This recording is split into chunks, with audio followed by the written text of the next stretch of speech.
Yan, hello guys, ito po ulit si JR Doria TV. Iikot lang po muna tayo dito sa rally dito sa Liwasang Bonifacio. So silip lang tayo guys kung gaano karami po yung nandito, yung nagra-rally po. Silip-silip lang tayo mga tropa kids.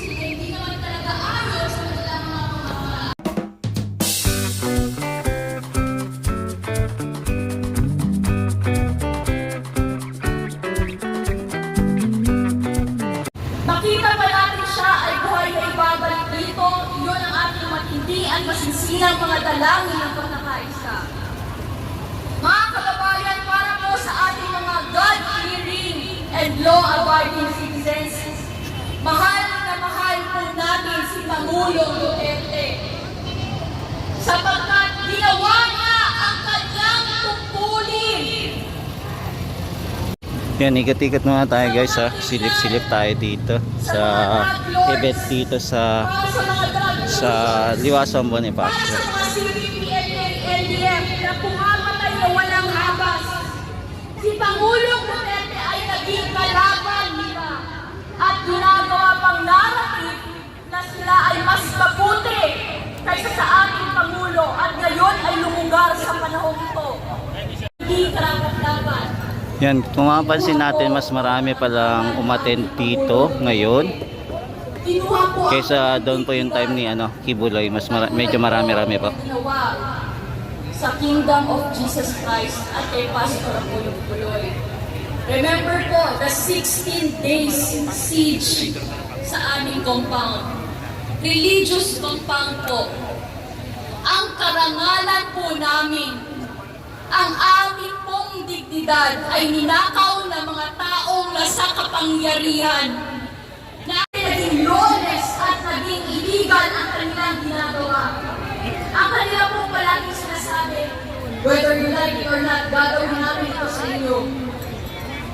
Ano po ito sa inyong tingin? Parang patay ang demokrasya ng ating bansa ngayon? Wala sa atin? Ngunit hindi para sa kanila. Ito po ang masaklap at ito ang masakit na nangyayari ngayon. Kaya sa ating prayer rally, ating tinatahak ngayon. Mga kababayan, manalangin tayo na ang pag-ibig, ang pagkakaisa, ang pagmamahalan, pagkakaintindihan ng bawat isa't isa sa ating mga Pilipino ay bumalik ng muli.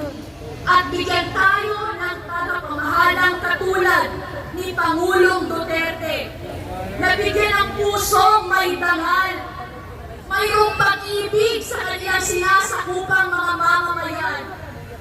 Kaya tayo ngayon, magkakaroon po tayo ng prayer rally, nagkakaroon po, dumudulog po tayo sa makapangyarihang Ama, luluhod po kung pwede lumuhod sa kanyang mga bahay, sapagkat siya lang po ang ating makapangyarihang Ama, ang may hawak ng lahat ng sitwasyon sa ating buhay, na naway baguhin, na naway kaawaan naman tayo, na naway bigyan na naman tayo ng grasya upang ang ating bansa ay sakupin na naman ng kaliwanagan at katuwiran, ng katapatan at ng mabuting pamalaang magiging gabay natin, magiging ilaw na katulad ng sinabi ng ating Panginoong Diyos. Mga kababayan ko, huwag po tayong mawalan ng pag-asa. Kaya nandito po tayo sa prayer rally na ito. Tumayo po tayong lahat, mga kababayan. Kung pwede po lumuhod, yung mga nasa kanyang tahanan, pwede po tayo lumuhod. Itaas po natin ang ating dalawang kamay.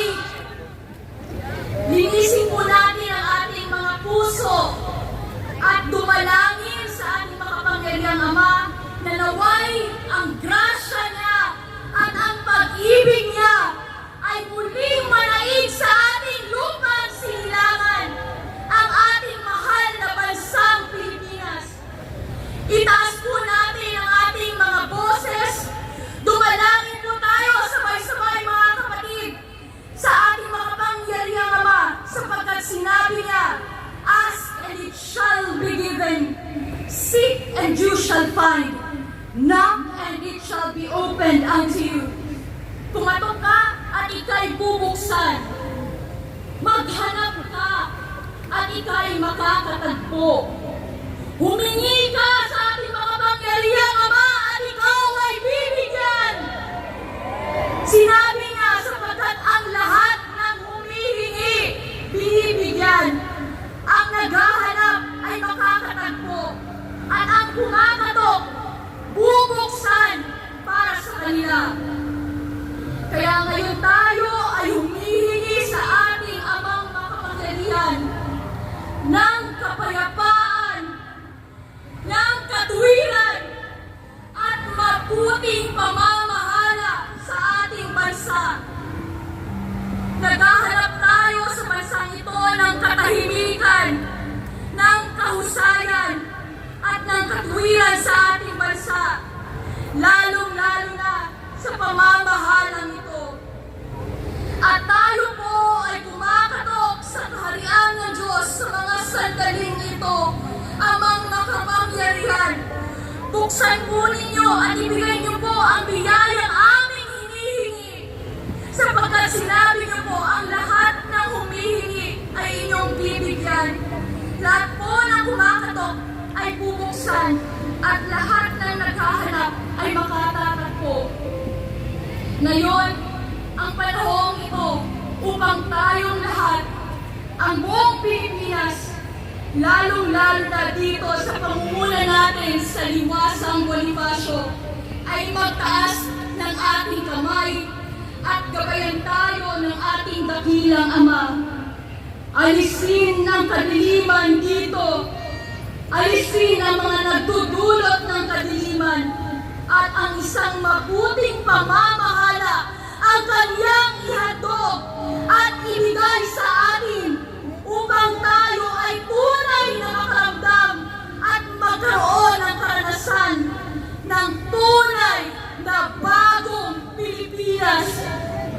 Bago sa puso, bago sa pag-iisip, bago sa lakad sa buhay na walang bisyo, lalo na ng droga, at lalong-lalo na ng mga kriminalidad na ating nakikita sa ating kapalibutan.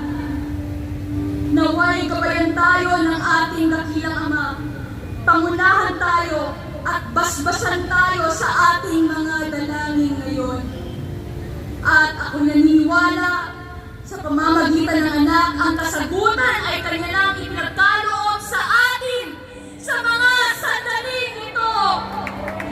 Makikita natin bubukas ang langit para sa ating lahat at ang ating pagbabagong inaasam at inaasahan ay maipagkaloob sa atin sa bandang huli ng ating mga panalangin dito.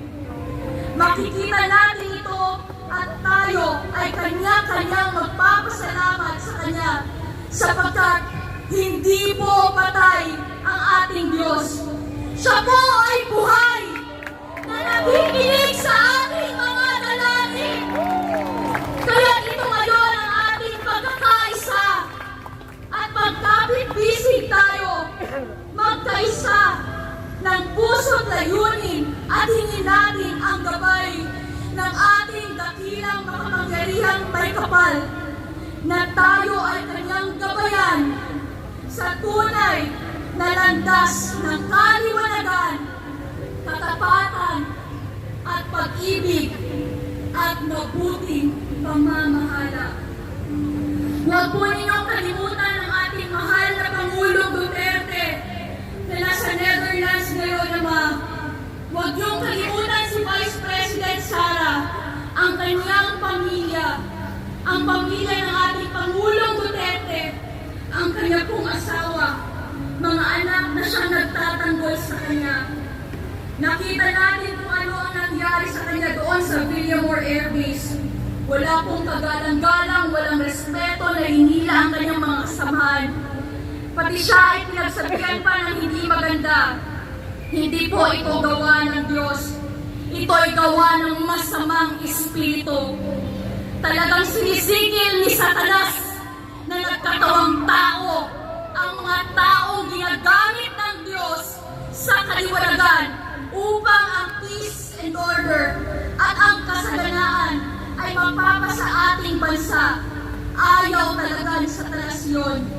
Kaya ngayon, tumatahak tayo sa kadilimang ito. Pero mas makapangyarihan ang Diyos kaysa anumang galabay ng kasamaan. Let us overcome evil with good by our united prayer. Na lahat tayo, anuman ang relihiyon ninyo, wala na pong diskriminasyon ngayon. Magkaisa tayo bilang Pilipino at ialay natin ang ating bansa sa ating poong may kapal. At alam kong ang kasagutan ay kanyang ibibigay sa ating lahat sa pangalan ng ating dakilang Ama, ang ating Panginoong Jesucristo. Itong lahat ay magkakaroon ng kasagutan at tayong lahat ay magkakaroon ng liwanag, magkakaroon ng kasaganaan, at magkakaroon ng kapayapaan at kasiyahan sa ating buhay na ang ating pong hinihingi ay kanyang ibibigay. Maraming salamat po at pagpalain tayong lahat ng ating dakilang Ama. Amen and amen. Palakpakan po natin ang ating dakilang Ama. Muli, behalf po o Pastor Apollo Sikibuloy, mabuhay po ang Pilipinas, mabuhay po si Tatay Digong. Maraming salamat po. Sino po ang naniniwala na sinagot na ang ating mga dalangin ng Diyos Ama? Paniwalaan po natin mga kababayan ang ating mga dalangin. Sa mga sandaling ito, sino po ang nakakaalala sa tugtog tuwing papasok po si Tatay Digong pag tinatawag na siya? Ano ang titulo ng kantang yun? Ipaglalaban ko. Tayo ay pinaglaban din ni Tatay Digong. At ang may likha ng kantang yun ay makakasama natin ngayong gabi. Ang OPM legend, walang iba, kundi si Freddy Aguilar.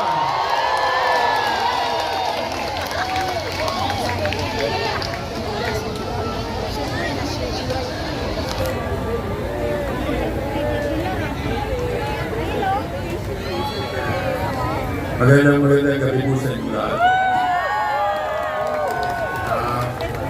Kanina pa po ako doon ng alas 3 yata.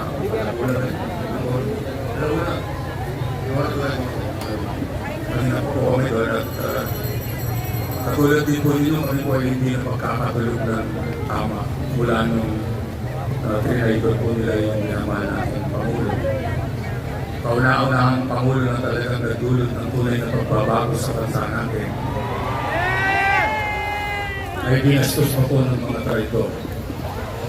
Kaya kakantay ko po ngayon ay tungkol sa kalayaan. Sapagkat naniniwala po ako na dahil po sa ginawa nila ay nawalan na naman po tayo ng kalayaan.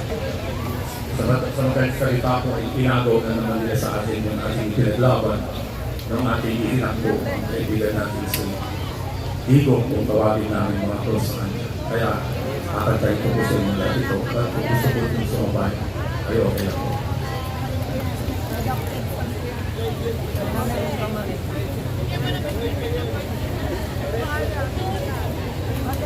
Ang bayan Pilipinas, lupain ng lingkod ko pag-ibig ang sa nag-aral na ganda na at sa kanyang yumi at ganda dayuhan ay naalina bayan ko biniyak ka nasadlak sa tumusa ibon man malayo